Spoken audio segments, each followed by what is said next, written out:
শিলংয়ে গুপ্ত থাকায় অবস্থায়ও তার অর্থ ফুলে ফেপে কলা গাছ হয়ে গেছে। জনগণ একদিন হিসাব নেবেন।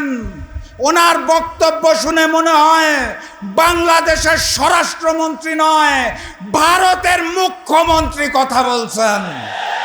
তিনি তার বক্তব্যের মাধ্যমে সীমান্তের হত্যাকে ভারতের পক্ষে হালাল করে দিয়েছেন। সেই খুশিতে গতকালকেও সীমান্তে একটি হত্যা হয়েছে। সেই খুশিতে গতকাল ভারত থেকে নবনিযুক্ত হাই কমিশনার বাংলাদেশে পা রেখে ভারতের 140 কোটি মানুষ আর বাংলাদেশের 20 কোটি মানুষ নিয়ে 160 কোটি মানুষের নতুন মানচিত্র করতে চায়। নতুন হাই কমিশনার একই আকাশ, একই বাতাস, একই সীমান্তের গল্প শোনাতে চায়।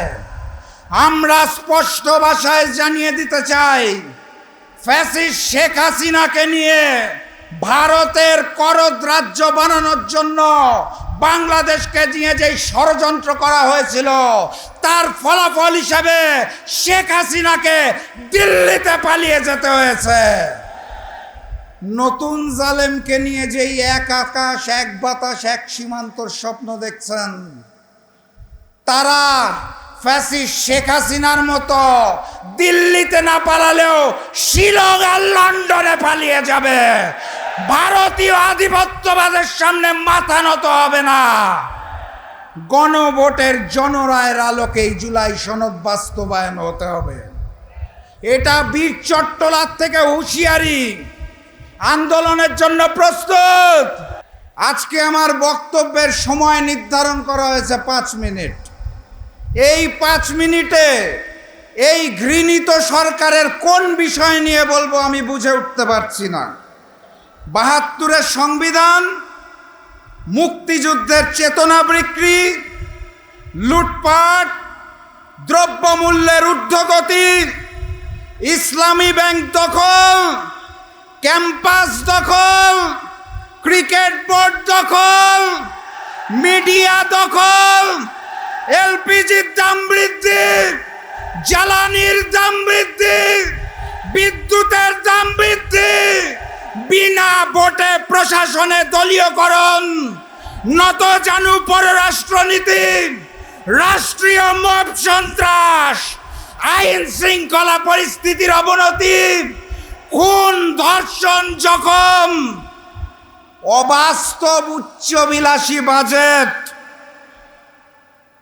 তাদের মুনাফিকি বেঈমানি, নাকি বাংলাদেশ জামাত ইসলামীকে নিয়ে অপপ্রচার। 5 মিনিটে কোন বিষয় নিয়ে বলবো? চিন্তা করে দেখলাম যেই সব বিষয়ের নাম খালি বলেছি, পূর্ববর্তী ফ্যাসিস্ট শেখ হাসিনার আমলেও এই সকল বিষয় নিয়েই আমাদের প্রতিবাদ করতে হয়েছে। অতএব সেই পূর্ববর্তী জালেম আওয়ামী লীগের জায়গা নতুন জালেম বিএনপি নিয়ে নিয়েছে। কোনো পার্থক্য আছে? পার্থক্য দেখা যায়? একটা পার্থক্য আছে। আওয়ামী লীগের ছিল বঙ্গবন্ধু, বিএনপি রয়েছে কার্ড বন্ধু। তারা কথায় কথায় খালি কার্ডের ঘোষণা দেয়। মনে রাখবেন, ওই বঙ্গবন্ধুর বাকশাল টিকে নাই, কার্ড বন্ধুর টাকশালও টিকবে না ইনশাল্লাহ। বিচার বিচার বিচার চাই। প্রিয় উপস্থিতি, আজকে 11 দলীয় ঐক্য জোটের এখানে জুলাইয়ের 1 দফার ঘোষক নাহিদ ইসলাম সহ জামাতের সম্মানিত আমির এবং 11 দলীয় জোটের নেতৃবৃন্দ উপস্থিত থাকবে। আমরা তাদের থেকে এখানে সুস্পষ্ট বার্তা চাই।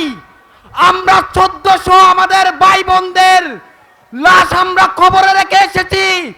আমরা প্রয়োজনে লক্ষ কোটি আবার জীবন দিব, কিন্তু জুলাইয়ের প্রশ্নে কোনো আপোষ করব না ইনশাআল্লাহ। আমরা সুস্পষ্টভাবে বলতে চাই, আমাদের হাদি ভাইয়ের রক্তের দাগ এখনো শুকায় নাই। শহীদ আবু সাইদ ওয়াসিম মুগ্ধের রক্তের দাগ এখনো শুকায় নাই। আমরা বিএনপিকে সুস্পষ্টভাবে বলবো, ফ্যাসিবাদ বিরোধী ঐক্য ধরে রাখতে চাইলে আমরা আপনাদেরকে সহযোগিতা করব, কিন্তু আপনারা যদি আওয়ামী লীগ হয়ে উঠতে চান, আমরা আবারও আবু সাইদ মুগ্ধ এবং হাদি হয়ে আপনাদেরকে 36 ঘন্টা ও ক্ষমতার মস্তদে বসতে থাকতে দেব না ইনশাআল্লাহ। আমরা এখান থেকেই বার্তা চাই, আমরা মাঠে ছিলাম, আমরা মাঠে থাকবো, কিন্তু জুলাইয়ের সনদের প্রশ্নে কোনো আপোষ নয়। শহীদ হাদি হত্যার বিচার অতি বিলম্বে করতে হবে। জুলাইয়ের আমার ভাইদের শহীদদের বিচার করতে হবে। ধন্যবাদ সকলকে।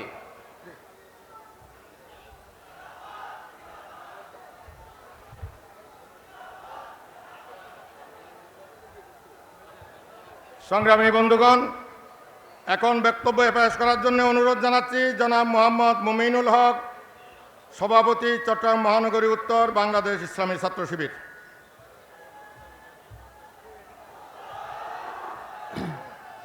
আউযু বিল্লাহি মিনাশ শাইতানির রাজিম। বিসমিল্লাহির